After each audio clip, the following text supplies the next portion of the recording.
अगर आप video mixing सीख कर नाम और पैसा कमाना चाहते हैं तो फिर ये चैनल आपके लिए ही है। नमस्कार दोस्तों, स्वागत है आपका हमारे YouTube channel play edit solution में। इस चैनल पे मिलता है आपको सॉल्यूशन के साथ साथ विश्वास भी। तो आशा करता हूँ कि आप सभी लोग अच्छे होंगे और मैं भी ठीक हूँ। दोस्तों, कुछ दिन पहले मैंने एक वीडियो बनाया था सिस्टम कॉन्फ़िगरेशन के ऊपर कोर i7 के लिए। काफी सारे लोगों ने मुझे बार बार कमेंट करके एक चीज हमेशा पूछते थे व्हाट्सएप पे भी या फोन करके कि सर मुझे वीडियो एडिटिंग करनी है और मुझे कोई ऐसा पीसी बताइए जिस पीसी में एडिटिंग करने में मजा आ जाए और हमारा टाइमलाइन फंसे नहीं, रेंडर भी फास्ट हो और परफॉर्मेंस बहुत अच्छी हो। मैंने एक वीडियो बनाया था, मैं आप लोगों को बता देता हूं। अगर आपने नहीं देखा हुआ है और कोर i7 अगर आप लेना चाहते हैं, आपका बजट कोर i7 के लिए है इंटेल का, तो आप इस वीडियो को देख लेंगे। ये वो वीडियो है, ठीक है। चैनल पे जाकर के इस वीडियो को आप देख लें। कोर i7 के लिए इसमें पूरी जानकारी दी गई है कि कौन सा प्रोसेसर आप लगाएंगे, मदरबोर्ड वगैरह सारी जानकारी इसके अंदर है। पर इस वीडियो में कुछ ऐसे भी कमेंट आए दोस्तों जिसमें बार बार फिर ये कहा गया कि सर हमारा बजट उतना नहीं है, हम कोर i5 तक ले सकते हैं, तो कोर i5 के ऊपर भी सर आप वीडियो बनाइए ना। तो बहुत सारे लोगों ने कमेंट किया, फ़ोन भी आए, व्हाट्सएप भी आए। तो फाइनली मैं इस पे विचार किया कि वाकई में हर आदमी के पास 1 लाख रुपए आसपास का बजट नहीं है जो आदमी ले सके उस चीज़ को। तो मैंने एक वीडियो फिर आज बनाने का निश्चय किया कि मैं आज आप लोगों को कोर i5 के ऊपर एक बेहतर पीसी बना करके बताऊंगा कि आप कौन सा पीसी लेंगे तो आपका बेस्ट परफॉर्मेंस मिलेगा, रेंडर भी फास्ट होगी, एडिटिंग बढ़िया होगा और आप ड्रोन वगैरह का भी डेटा लगाएंगे तो आपका टाइमलाइन जाम नहीं होगा। इन सभी बिंदुओं पे बात करेंगे और एक दूसरे से समझेंगे कि प्रोसेसर कौन सा लेना है, रैम कौन सा होना चाहिए, मदरबोर्ड कौन सा होगा जिसमें बेस्ट परफॉर्मेंस मिलेगी, पावर सप्लाई वगैरह या उसको ठंडा करने के लिए जो हीट सिंक है वो कौन सा हम लगाएंगे। तो इन सब सारी चीज़ों पे हम बात करेंगे, सीखेंगे, समझेंगे। दोस्तों, मैं कुछ कंपोनेंट आप लोगों के लिए सिलेक्ट करके रखा हूँ जो मैं आप लोगों को बता दूँ। दोस्तों, जिस प्रोसेसर के बारे में आज मैं आप लोगों को बताने वाला हूं वो है 10th जनरेशन का 10600K। पीछे वाली वीडियो में मैंने बहुत बाकायदा समझाया हुआ है कि प्रोसेसर हम कौन सा लेंगे और कौन सा नहीं लेंगे। कभी भी दोस्तों हम प्रोसेसर हमेशा K सीरीज ही लेंगे, K सीरीज के अलावा दूसरा प्रोसेसर हम नहीं लेंगे। जैसे 10600F भी मिलता है मार्केट में या 10600 मिलता है और ये आपको 10600 से सस्ता मिल जाएगा। 4-5 हज़ार रुपये का आपको डिफरेंस मिलेगा और बार बार आपको वो दुकानदार यही फोर्स करेगा कि सर आप 10600 ले लीजिए या 10600F ले लीजिए। और आपको अगर नॉलेज नहीं है दोस्तों तो फिर आप कोर i5 लगा करके भी आप कोर i3 का ही परफॉर्मेंस ले पाएंगे, आपको कोर i5 का परफॉर्मेंस नहीं मिल पाएगा। क्यों नहीं मिल पाएगा, समझ लीजिए इस चीज़ को। EDS में रेंडर करने के समय एक ऑप्शन आती है मीडिया हार्डवेयर इनकोडर। वो इनेबल तभी होगा जब आपका प्रोसेसर K सीरीज होगा।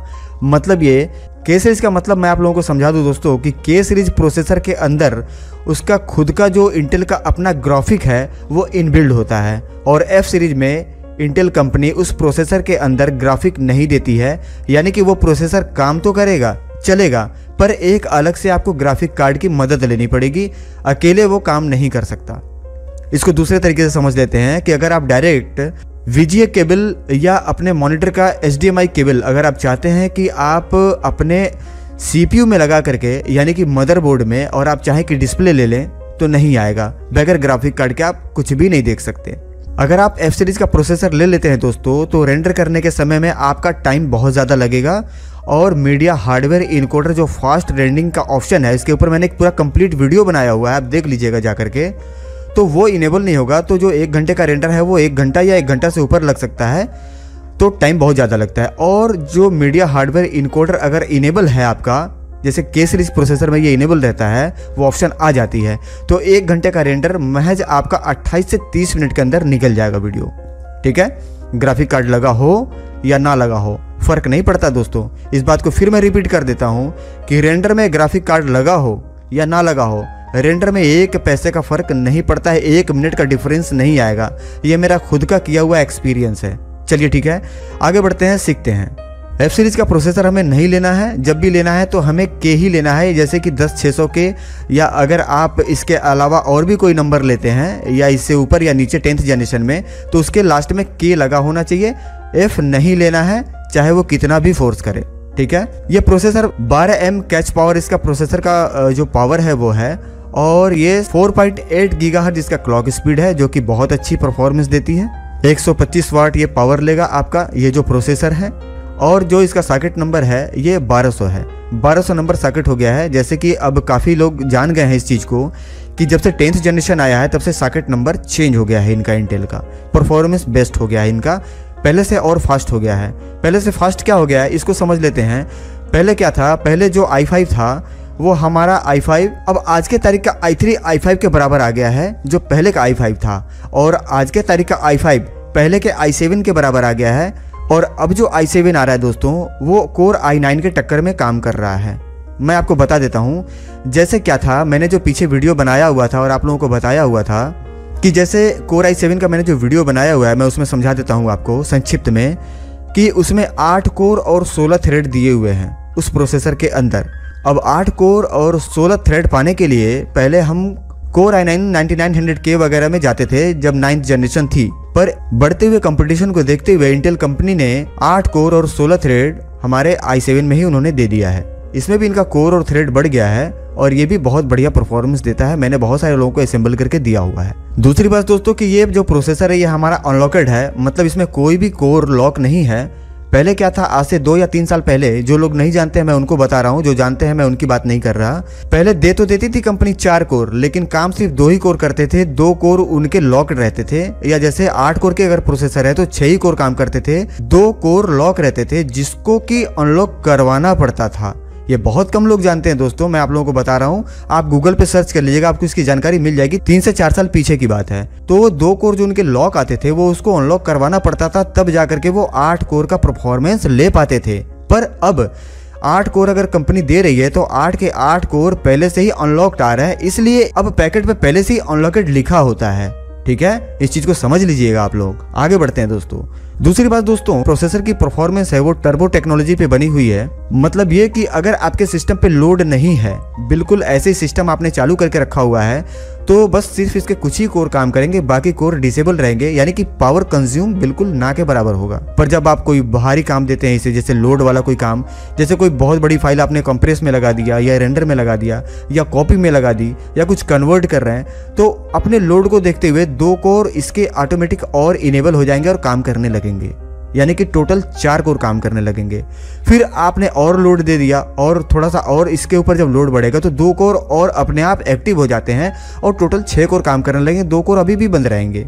इस तरीके से अगर आप पूरा रेंडर लगा देते हैं और सीपीयू आपकी 100% बिजी हो जाती है तो सारे के सारे कोर ऑटोमेटिक वर्किंग में आ जाएंगे और पूरा 100% परफॉर्मेंस के साथ ये सीपीयू काम करने लगेगा, और आपका जो भी आप वर्क इसको दे रहे हैं वो बिल्कुल फास्ट तरीके से ये करके फटाफट निपटा देता है। मतलब ये है कि अगर लोड नहीं है तो ये पावर बिल्कुल नहीं लेगा, और लोड है जब ही ये पावर लेगा।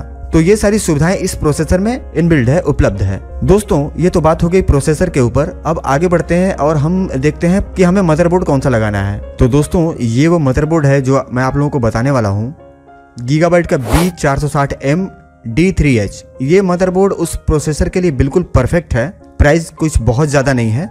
और दोस्तों मैं आप लोगों को एक चीज़ बता दूं कि अगर आप प्रोसेसर बहुत बढ़िया ले लें और अगर आपका मदरबोर्ड बहुत अच्छा नहीं है तो डेटा प्रोसेसिंग आपका स्लो होगा, क्योंकि सिर्फ हर कुछ प्रोसेसर पे ही निर्भर नहीं करता। इस चीज को बेहतर तरीके से समझ लीजिएगा। हर कुछ प्रोसेसर पे निर्भर नहीं करता कि आपने कोर i9 लगा दिया और मदरबोर्ड आपने लगा दिया 5000, 8000 रुपए, 7000 रुपए का, तो आप ये सोचेंगे कि कोर i9 मशीन 100% जो परफॉर्मेंस है वो आपको देने लग जाएगा। तो ऐसा कुछ नहीं है। डेटा सिर्फ प्रोसेसर के अंदर रन नहीं करता दोस्तों, डेटा पूरे जितने भी मदरबोर्ड और रैम और एक एक चीज जितने भी कंपोनेंट्स उसमें लगे हैं ना, स्पीड पूरे हर एक चीज पर निर्भर करती है। अगर आपका सब कुछ बेहतर है और रैम की फ्रीक्वेंसी अगर कम है तो भी आपकी स्पीड गिर जाएगी।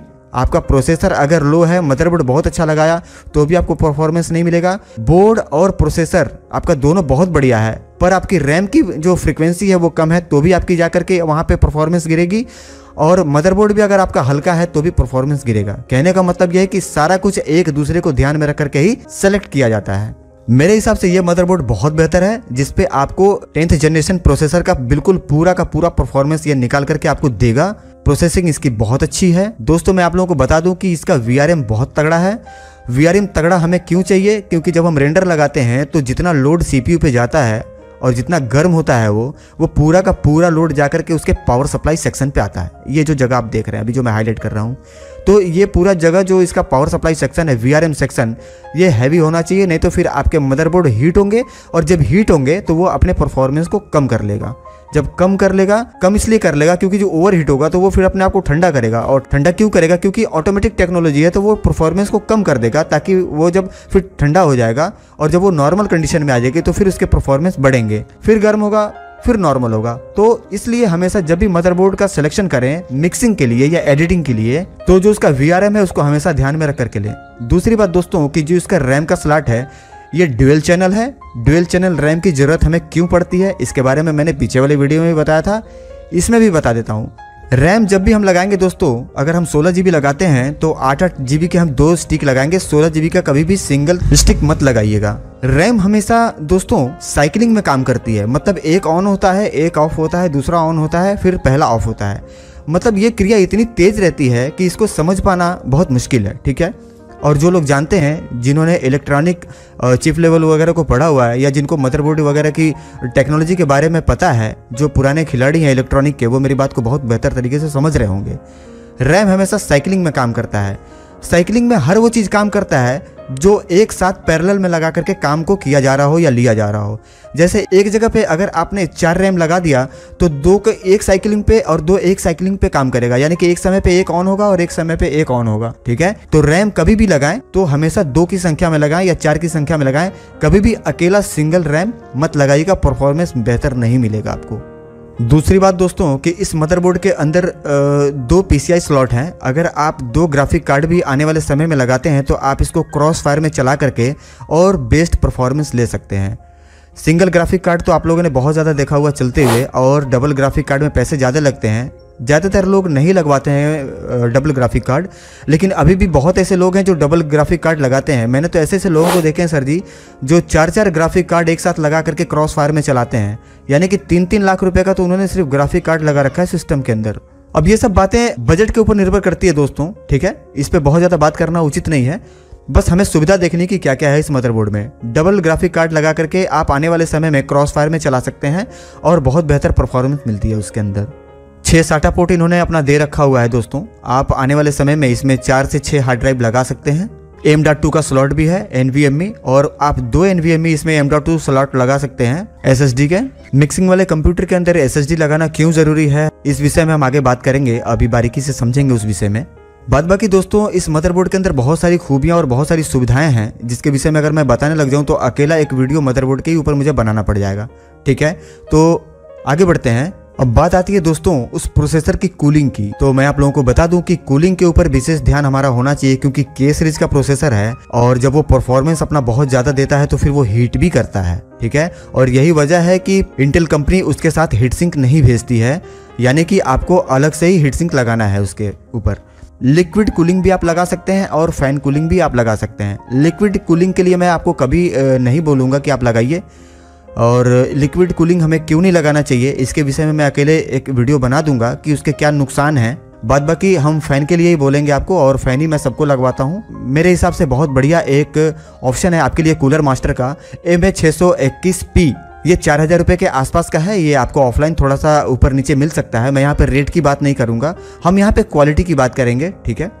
प्रोसेसर अगर आपका ज़्यादा हीट हो जाता है तो फिर अपना परफॉर्मेंस वो कम कर लेगा। जब तक वो नॉर्मल कंडीशन में नहीं आएगा तब तक फिर वो अपना 100% परफॉर्मेंस आपको नहीं देगा। तो कूलिंग की व्यवस्था हमें बिल्कुल परफेक्ट रखनी है। इसमें 2 पंखे लगे हुए हैं दोस्तों, एक तो यहाँ पे लगा हुआ है और एक जस्ट इसके बीच में लगा हुआ है, आप देख पा रहे होंगे। और डबल हीट सिंक है और दोनों ये ठंडा करता है बहुत बेहतर तरीके से। 6 पाइप के अंदर ये बना हुआ है। इसका बेस भी बहुत बढ़िया है और ये बहुत बढ़िया कूलिंग करता है दोस्तों। सिर्फ फैन से ही नहीं मतलब है, इसका जो पूरा स्ट्रक्चर है और नीचे का जो इसका बेस है ना, ये बहुत मायने रखता है दोस्तों। तो कभी भी कोई भी कूलिंग आप लगाएं, मैं ये नहीं कह रहा कि आपको यही लगाना है, आप कोई भी लगाएं, पर इस चीज़ को आप ध्यान में रख करके ही लेंगे। ये थोड़ा सा महंगा हो सकता है, आपको 4000 रुपये आपको खर्च करने पड़ सकते हैं इसके लिए। तो मैंने इसके साथ एक और भी ऑप्शन आप लोगों के लिए दे रखा हुआ है, लेकिन ये मुझे पसंद नहीं है, पर मैंने आपको दे दिया हुआ है ऑप्शन, ठीक है।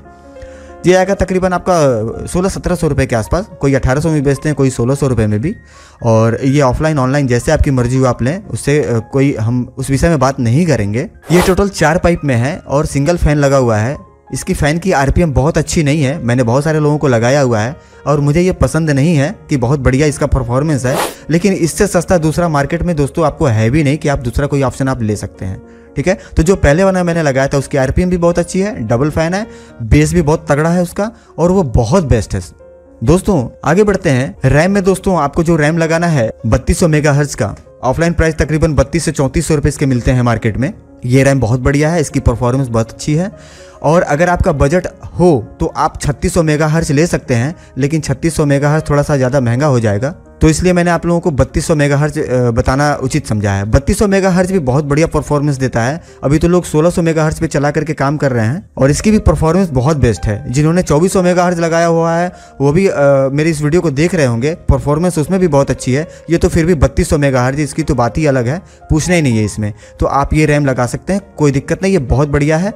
बाद बाकी दूसरे किसी कंपनी में आप जाना चाहते हैं तो जा सकते हैं, मैं नहीं रोकूंगा, लेकिन मेरे हिसाब से ये सबसे बढ़िया ऑप्शन है। आप इसको लगाइए, आपको खुद ही इसका परफॉर्मेंस देख करके आपको अच्छा लगेगा। बाद बाकी दोस्तों इस रैम के बहुत सारे फीचर्स हैं। आप यहाँ पे जब सी मोर पे क्लिक करेंगे तो आपको पूरा डिटेल मिल जाएगा। आपको अगर ऑनलाइन या ऑफलाइन लेना हो, पहले इसकी सारी जानकारी आप निकाल लें फिर आप लें, ठीक है। मेरे हिसाब से ये बहुत बेहतर है। अगर आप जानकार हैं इस लाइन में तो आप खुद ही इसको देख करके पढ़ करके समझ सकते हैं। इसके बाद दोस्तों आगे बढ़ते हैं और बात करते हैं SSD की। दोस्तों सैमसंग का 970 EVO प्लस ये बहुत बढ़िया SSD है और ये M.2 NVMe है। M.2 NVMe और M.2 और SATA ये तीनों SSD अलग अलग तरीके से काम करती है और इसके विषय में मैं आप लोगों को संक्षिप्त में बता देता हूँ। M.2 और M.2 NVMe इन दोनों में डिफरेंस समझ लीजिए। M.2 जो होता है वो SATA प्रोटोकॉल पे काम करता है, यानी कि पर सेकेंड 512 MB डेटा वो ट्रांसफर कर सकता है, इससे ऊपर का डेटा वो ट्रांसफर नहीं कर सकता। पर ये जो हमारा NVMe है M.2 ये प्रति सेकंड तकरीबन 36 से 3700 MB डाटा ट्रांसफर कर सकता है, यानी कि उसके मुकाबले ये 6 से 7 गुना फास्ट इसकी स्पीड है। C ड्राइव आप इसमें बना सकते हैं, आपको प्रोसेसिंग में बहुत बढ़िया डिफरेंस दिखाई देगा और बहुत बढ़िया परफॉर्मेंस आपको इस SSD पे देखने को मिलेगी। बाद बाकी दोस्तों इसमें और भी कंपनी में आप जा सकते हैं, जैसे कि आपका क्रूसल है या WD है, वगैरह वगैरह बहुत सारी कंपनी है, पर मुझे सैमसंग से बढ़िया कोई नहीं लगता। और दोस्तों कभी भी दूसरे कंपनी में जाने से पहले जो उसकी रीड और राइट की स्पीड है वो जरूर पढ़ लें। ऐसा नहीं है कि आप M.2 NVMe खरीद रहे हैं तो सबकी स्पीड एक ही जैसी होती है। बहुत ऐसे SSD हैं दोस्तों, मैं आप लोगों को बता दूं, इस विषय पे ध्यान दीजिएगा कि रीड की स्पीड बहुत तेज है तो राइट की कम है, और राइट की स्पीड बहुत तेज है तो रीड की स्पीड कम है। दोनों स्पीड बहुत बेहतर हो ऐसा सिर्फ सैमसंग ही बनाता है, तो डिटेल्स जरूर पढ़ लीजिएगा दूसरे कंपनी के SSD में जाने से पहले, ठीक है। ये चीज़ बहुत कम लोग बताते हैं, इस चीज़ पे गौर करिएगा। इसके बाद दोस्तों अगर आपका बजट कम है तो आप SATA हार्ड ड्राइव भी लगा सकते हैं, ये आपको सस्ता मिल जाएगा और इसकी जो स्पीड है वो 512 MB पर सेकेंड है। जैसा कि स्पष्ट यहाँ पे लिखा हुआ है, आप देख पा रहे होंगे, मैं हाईलाइट कर देता हूँ। 445 MB पर सेकेंड इनकी स्पीड बता रही है WD कंपनी, तो इसके मुकाबले M.2 NVMe बहुत बढ़िया ऑप्शन है। अगर आप जाना चाहते हैं तो उसमें जा सकते हैं। अगर आपका बजट कम है जब भी आप इसमें जाएं, नहीं तो जो मैंने आपको बताया है पहले वाला M.2 उसमें आप जाएं। आगे बढ़ते हैं दोस्तों, बात करें कैबिनेट की दोस्तों, तो ज़ेब्रोनिक का ये कैबिनेट मॉडल नंबर ऊपर लिखा हुआ है, आप पढ़ लेंगे। ये कैबिनेट आपके बजट में है, ये तकरीबन 3000 रुपये का RGB कैबिनेट है और लुक वाइज देखने में बहुत बढ़िया है। आप इसको अपने मेन काउंटर पे भी लगा करके चलाएंगे तो एक अलग ही जलवा बनेगा आपके काउंटर पे, क्योंकि नॉर्मल भी आप अगर कोई CPU का कैबिनेट आप लेते हैं फुल ATX कैबिनेट, तो जैसे आप किसी और कंपनी में जाते हैं तो मुझे नहीं लगता कि 2500-3000 हज़ार रुपये से नीचे किसी कंपनी में आपको कैबिनेट मिलेगी, अच्छी कैबिनेट, मजबूत कैबिनेट, और जो बड़ा हो, हवादार हो, क्योंकि मटेरियल ज़्यादा है और 24 घंटा में लगभग 16 घंटा 12 घंटा कंप्यूटर चलना है, तो कंप्यूटर गर्म भी होगा। तो एक बड़ा कैबिनेट लेने के लिए मैं आप लोगों को बोलूँगा, ताकि वो हवादार हो और गर्मी उसकी बाहर निकलती रहे, फ़ैन की संख्या ज़्यादा हो और चारों तरफ फ़ैन लगे हों ताकि उसकी गर्मी बाहर निकलती रहे। ये कैबिनेट बहुत बढ़िया है इतने पैसे में। अगर इसके अलावा दूसरे कंपनी में आप जाना चाहते हैं तो आप अपना देख लीजिएगा, पर मेरे हिसाब से ये कैबिनेट बहुत बढ़िया है, बहुत लोगों को मैंने लगाया भी है। दूसरी बात दोस्तों कि अगर आपको RGB नहीं पसंद है और अब अगर आप नॉर्मल कैबिनेट की बात करें तो फिर आप चले जाइए कूलर मास्टर में, जो कम बजट में सबसे हवादार और बढ़िया कैबिनेट ये है और बहुत मजबूत है। ये भी मैंने बहुत सारे लोगों को लगाया हुआ है, ये भी लगभग उसी रेंज में है, 3000 रुपये के आसपास आपको आ जाएगा मार्केट में, ठीक है। आगे भी फैन का ऑप्शन है, जहाँ पे आप हार्ड ड्राइव लगाते हैं तो हार्ड ड्राइव की इस जगह पे ये पूरा कूलिंग का इसमें व्यवस्था है। पीछे भी इन्होंने फैन दे रखा है, रियर फैन। इनके जो आगे SATA USB पोर्ट वगैरह हैं ये बहुत अच्छे हैं, ये बहुत जल्दी खराब भी नहीं होते, लंबे समय तक काम करता है, तो इसमें आप जा सकते हैं। ये दोनों आपके लिए बढ़िया ऑप्शन है। अब बात आती है दोस्तों ग्राफिक कार्ड की। ग्राफिक कार्ड में सफायर का कार्ड सबसे बेस्ट है। यही एक इकलौता ऐसा कंपनी है और कार्ड है जो आज तक जिसने भी लगाया हो, कोई भी बंदा ये नहीं कह सकता है कि हाँ मैंने कार्ड लगाया था और साल 6 महीना चलाने के बाद मेरा कार्ड जल गया हो या फूक गया हो। बाद बाकी लगभग मैंने देखे हैं बहुत सारे कंपनी में, मैं यहाँ पे किसी का नाम नहीं लूँगा, कि उनके कार्ड फूकते हैं, जलते हैं और रिप्लेस भी जाते हैं। और यही एक ऐसा कंपनी जिसका मैंने कार्ड लंबे समय तक यूज़ भी किया है, 4-4, 5-5 साल चलाने के बाद मैंने कार्ड को सेकंड में बेचा है, लोगों ने खरीदा भी है, उनके पास भी चल रहा है। तो 6 से 7-7 साल हो गए इस कार्ड को चलते हुए, और जिसने भी लगाया है सबका चल ही रहा है। बस दिक्कत ये नहीं होनी चाहिए कि आपका CPU का अगर ढक्कन खुला हुआ है और अगर उसके अंदर चूहा वगैरह या कोई ऐसा कॉकरोच वगैरह अगर चला गया और उसके ऊपर किसी तरह की कोई गंदगी उसने कर दी या वॉशरूम वगैरह कर दिया, तो वहाँ पे जाकर के आपका कार्ड ख़राब हो सकता है। अदरवाइज आप चाहें कि इसको चला करके अगर ख़राब हो जाए, तो मैंने तो अभी तक नहीं देखा सर, आपने अगर देखा हो तो कमेंट करके बताइएगा। दोस्तों तकरीबन 20,000 रुपये के आसपास का ये कार्ड है और ये RX 580 8 GB का कार्ड है, DDR5 ओवरक्लॉकिंग को ये सपोर्ट भी करता है और इसकी जो रेंडरिंग की जो परफॉर्मेंस है ये बहुत बेस्ट है। और 8 GB का कार्ड है तो आप समझ सकते हैं पावर भी इसका बहुत ज़्यादा नहीं है, 220 वाट पे ये काम करेगा। 550 वाट की अगर आप सप्लाई लगा लेते हैं तो उसके लिए आपको काफ़ी है। 256 बिट DDR5 ये कार्ड है और ये बहुत बेहतर कार्ड है। बाकी जानकारी आपको सी मोर पे डिटेल्स पे आप क्लिक करेंगे तो आपको जानकारी मिल जाएगी।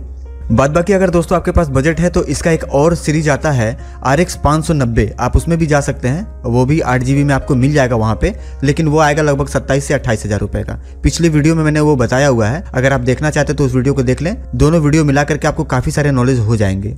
दोस्तों आगे बात करते हैं हार्ड ड्राइव की। मिक्सिंग का बहुत ज़्यादा डेटा रखने के लिए हमें हार्ड ड्राइव की ज़रूरत तो पड़ती है, तो उसके लिए कभी भी जब आप हार्ड ड्राइव खरीदें 7200 RPM आप देख करके ही लें। कभी भी कोई भी हार्ड ड्राइव आप किसी भी कंपनी में जाएं, चाहे आप WD में जाएं या सीगेट में जाएं, 2 ही कंपनी फेमस है, तीसरा कोई लगाता ही नहीं।